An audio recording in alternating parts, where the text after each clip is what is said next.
Fala nação, tudo beleza?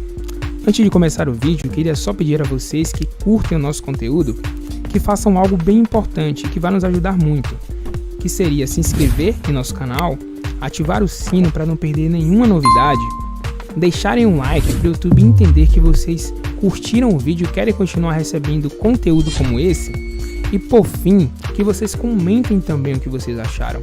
Isso vai contribuir bastante para o crescimento do nosso canal e para a gente continuar trazendo conteúdo de qualidade para vocês. Feito isso, vamos pro vídeo. De Flamengo tem declaração do Rodrigo Tostes, que é o VP, vice-presidente de finanças do Rubro Negro, falando sobre a situação, o presente, o futuro, o que pode acontecer com o fim da pandemia. Tomara que chegue logo, né? Olha aí, ó, vice-presidente de finanças. Pagamos todas as contas em dia e investimos 110 milhões de reais aproximadamente em direitos de atletas, que a gente vem adquirindo ao longo do tempo. Investimos 100 milhões de reais, pagamos as contas em dia. E ele continua, ele complementa numa entrevista ao canal do Veni Casagrande. Deixamos de receber 75 milhões de reais que acreditávamos que podíamos receber em funções dos problemas da pandemia. Mas, mesmo assim, terminamos o primeiro semestre com 35 milhões de reais em caixa, disse o Rodrigo Tostes, vice-presidente de finanças do Flamengo, é o homem da grana no Flamengo, cada vez mais forte dentro de campo e fora dele também, como diz o vice-presidente, apesar dos problemas da pandemia. Ou seja, com a volta do futebol, vamos dizer assim, com a volta da torcida, com o fim da pandemia, a gente torce que esse momento chegue o quanto antes. Tá difícil, mas tomara que chegue logo. A tendência é o Flamengo abrir distância, ficar ainda mais forte em relação aos adversários. Como que você vê tudo isso, professor? Esse aporte todo mundo vai ter, né? Todos os outros clubes estão contando com essa volta. A diferença, esse gap positivo, claro, do ponto de vista do Flamengo, essa distância, o Flamengo já tem hoje por tudo isso que a gente fala aqui. Pela boa administração, pelo saneamento das contas na hora certa. Vale lembrar que o torcedor rubro-negro pressionava por títulos quando tinha só a solitária Copa do Brasil. Lembra, na administração do Bandeira, quanto se pressionava? Eu era abordado por rubro-negros no metrô que falavam para mim, eu quero é título, professor. Eu falava, calma, meu filho, que os títulos chegarão. E essa cartilha, o Flamengo seguiu muito bem, de uma maneira que nenhum outro clube do Brasil seguiu. O Palmeiras está numa situação confortável por motivos outros. Primeiro o Paulo Nobre, depois a Crefisa. O Atlético Mineiro também tem lá o seu mecenato. Agora, modelo de gestão de clube de futebol, me agrada muito esse do Flamengo. Ele me parece sustentável, que foi o que eu acabei de cobrar sobre o Corinthians, né? Essa sustentabilidade do Flamengo me agrada. A diferença está aí, Abel. Quando entrar a bilheteria, vai entrar para todo mundo, e a diferença vai ser justamente nisso que o Flamengo já tem. Gostei dessa aqui, ó. Vai ficar ainda mais malvadão com o fim da pandemia, Breler? Porque aí tem dinheiro do marketing, patrocínio, o Maracanã sempre cheio. É óbvio que o Palmeiras também lota o seu estádio quando tiver a volta das torcidas aos estádios. O Galo com esse time vai ter casa cheia sempre, principalmente jogando no Mineirão ou quando tiver o seu estádio mais para frente. O Flamengo, ele lota o estádio jogando no Rio de Janeiro, jogando fora, jogando em Brasília, jogando no Nordeste, e a gente sabe que arrecada demais, né, com bilheteria também. A tendência é aumentar, a diferença ou não? O que você acha? Todos os clubes foram muito prejudicados pela pandemia. O Flamengo é um deles. Por mais que estivesse organizado, que tenha fôlego financeiro, o Flamengo foi muito impactado, né? Você perde receita com sócio-torcedor, você perde receita de bilheteria, a operação do estádio. O Flamengo hoje, com volta de público parcial, não pode jogar no Maracanã ainda, precisa se deslocar para outros lugares. Então tem um impacto muito severo, mesmo sendo um clube organizado. Mas os clubes que atingiram esse patamar de organização conseguiram atravessar a crise, uma crise que ainda não acabou, de forma um pouco mais suave. Então é o caso do Flamengo, É o caso do Palmeiras, que precisou até dar uma freada nos investimentos no time para conseguir segurar a onda, para manter a casa em dia. Então, o caso até do próprio Fortaleza, que havia se organizado muito antes e agora está colhendo frutos. O Red Bull Bragantino, pelos investimentos que começou a fazer antes da pandemia. Então, esses times conseguiram reagir de forma melhor. Outros, que já estavam desorganizados, que já estavam devendo, a tendência é que entrem num período sombrio, num período obscuro, de como vai pagar a dívida, de como vai ser a volta do torcedor, de como vai ser a reestruturação. Por mais que o Corinthians tenha reforços, esse pacotão, a gente precisa ver no papel, na prática, se vai ganhar títulos, se vai conseguir as premiações esportivas, porque se não conseguir, a situação ainda vai ser muito difícil. E o Flamengo tem esse lado, esse respiro, consegue, mesmo num momento complicado, um momento até na economia mundial muito difícil, reagir, ter fôlego e até olhar para frente com capacidade de fazer mais investimentos. Já fez agora, trazendo o Kennedy, trazendo o Andréas Pereira, buscando reposição para o Gerson, e tem capacidade, né, a forma de que o Flamengo consegue mobilizar seu torcedor, por ser o time mais popular do país, de reagir melhor que os outros. Então a tendência, Abel, não só do Flamengo, mas esses outros times que estão organizados, é que eles abram vantagem, que eles continuem nesse caminho de organização, e os outros que têm dívidas altas ainda precisam chegar nesse estágio que o Flamengo chegou.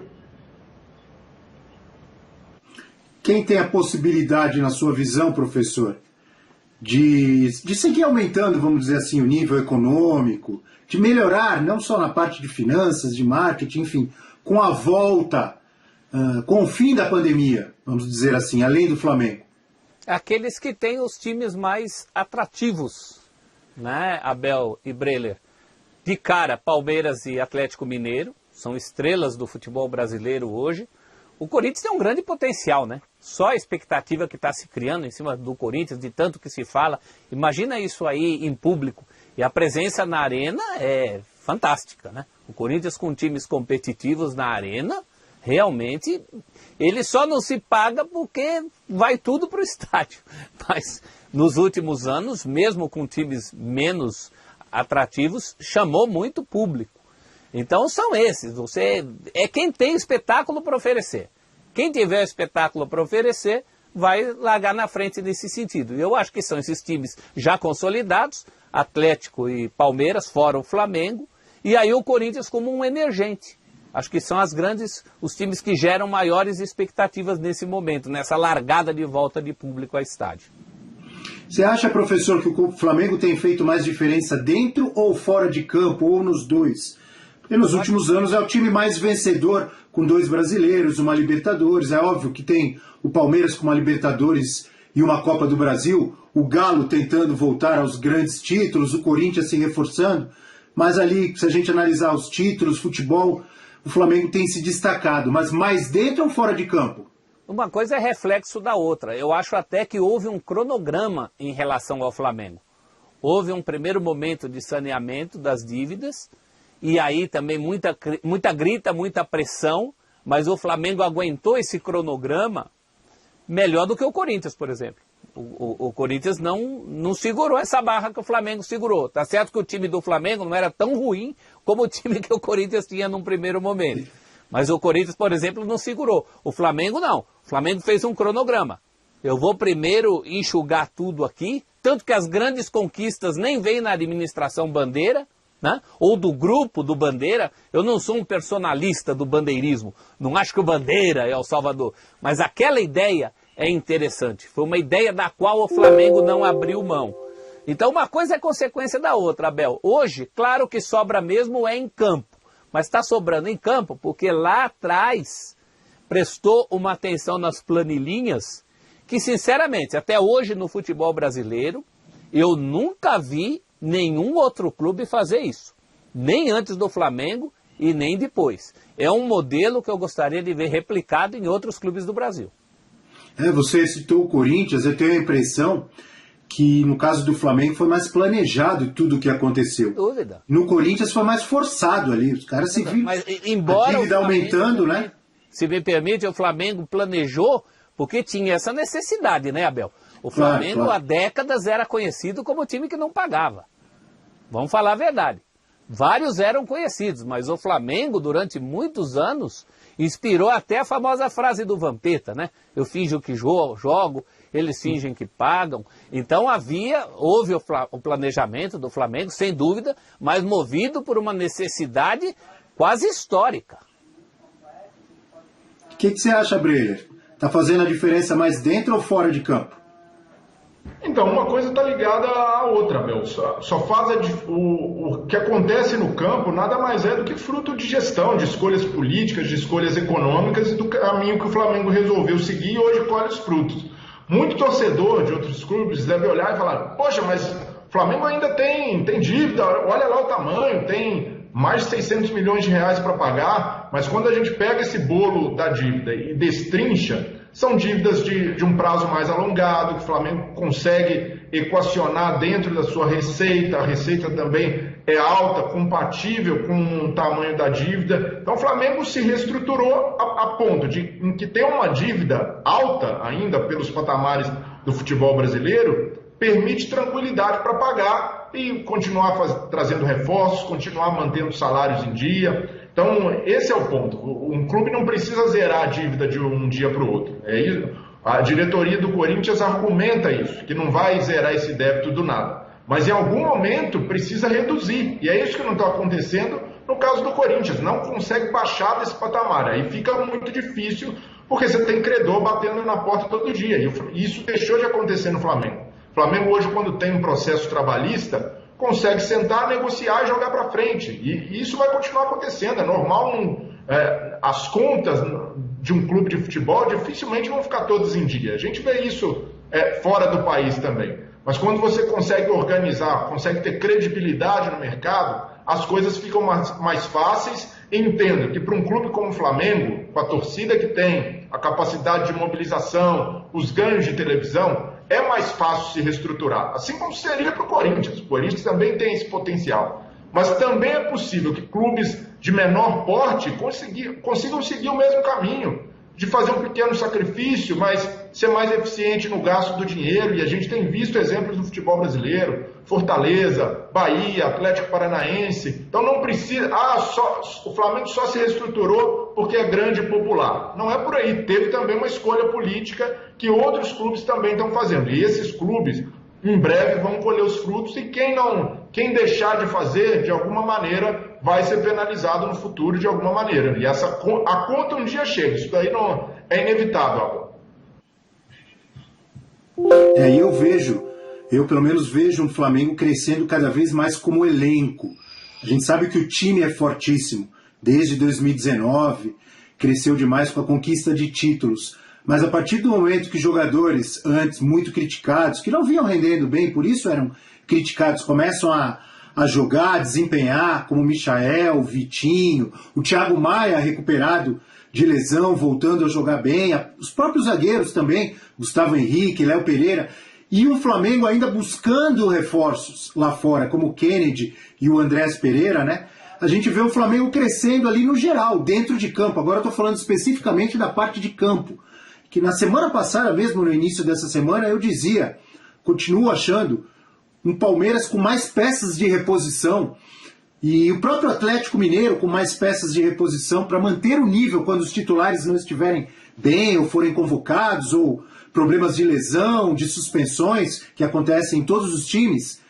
Um Palmeiras e um Galo ainda um pouco acima, na minha opinião, mas um Flamengo cada vez mais perto, igualando, e daqui a pouco, se o pessoal bobear, passando em termos de elenco mesmo, porque não está parado, está se reforçando, foi buscar lá fora também, trouxe jogadores, e o Renato, com seu trabalho, sua comissão técnica, recuperando alguns jogadores que antes eram muito criticados, professor. Essa condição melhorou muito no Flamengo, né, Abel? O Flamengo tinha jogadores com muito potencial ali mesmo e que estavam condenados ao ostracismo.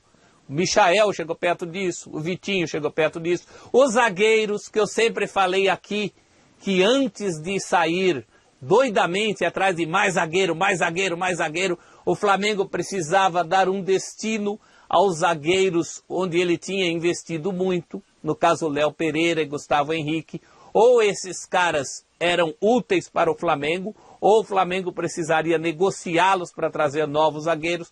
No fim foi final feliz, porque eles estão se mostrando úteis ao Flamengo. Então tudo isso tem a ver também com a gestão. É o jeito que você gere. O Breler falou de dívida. Mais importante do que o valor da dívida é a maneira com que você lida com ela. Essas coisas que eles falam aí, eu não sei nem economicamente como é, né? O dinheiro que você tem que tirar para a roda continuar rodando, esses gastos imediatos, essas dívidas imediatas, isso o Flamengo está controlando muito bem. A ponto de que a questão do Flamengo hoje, as discussões do Flamengo hoje giram em torno do bom e do melhor ainda. Tudo é em torno do bom e do melhor ainda. A gente falou aqui na segunda-feira que o Diego está sendo criticado. Está sendo criticado porque não tem quase nada para criticar, acham lá críticas ao Diego. Esses reforços pontuais. Então está sendo tudo muito bem planejado até aqui. Eu tenho umas certas divergências ideológicas em relação a essa direção do Flamengo. Tem o caso dos meninos do Ninho do Urubu, tem a maneira como eles enxergam a vida, mas do ponto de vista ali do planejamento, da planilha, é irretocável. É um Flamengo cada vez melhor como elenco também, Breler, ou você discorda? Então, mas o Flamengo desde 2019 até 2018 já tinha um elenco bom, que a gente já podia colocar entre os melhores do futebol brasileiro, vem nesse caminho de perde uma peça, consegue repor com outra, faz achados de mercado ou tem um investimento alto, como foi com o caso de Gabigol, de Pedro. Então o Flamengo consegue beber de várias fontes, né? O Flamengo não depende somente de achados, e até achados que são da própria base. O Flamengo, além de ir bem no mercado, ele consegue soluções caseiras, e aí nos últimos anos tem Vinícius Júnior, tem Paquetá, não que tenha estourado como esses outros, mas é o João Gomes que está no elenco e quando é acionado responde, Renier que também foi vendido, o Natan na zaga que acabou se transferindo para o Red Bull Bragantino, e de alguma maneira é uma negociação, é um caixa que entra. Então o Flamengo consegue ter também uma diversificação, ele tem fontes de receita que o permitem fazer investimentos constantes no elenco. Então, até hoje, o patamar que o Flamengo chegou, o torcedor não vai aceitar mais um elenco meia-boca, como tinha em 2013, entre 2013 e 2015. O torcedor vai sempre querer um bom time, um time em que consiga enxergar perspectivas de título, e o Flamengo tem condições para isso, porque se estruturou para tal. Mas é preciso deixar bem claro que esse trabalho de olhar para a dívida com muito cuidado, de não dar um passo maior que a perna, precisa ser permanente. E isso a gente tem visto na gestão do Flamengo como um todo, né? Antes, primeiro com o Bandeira de Melo, agora na gestão Landim, o Flamengo tem tido cuidado em algumas negociações para não esticar demais a corda, não dar um passo falso, não derramar dinheiro, um caminhão de dinheiro no mercado, porque sabe que ainda assim essa dívida inspira cuidados. Não pode, de repente, perder a mão e no ano seguinte o Flamengo não ter dinheiro para contratar, precisa segurar demais. Então, o Palmeiras, por exemplo, vive um período de segurar investimento.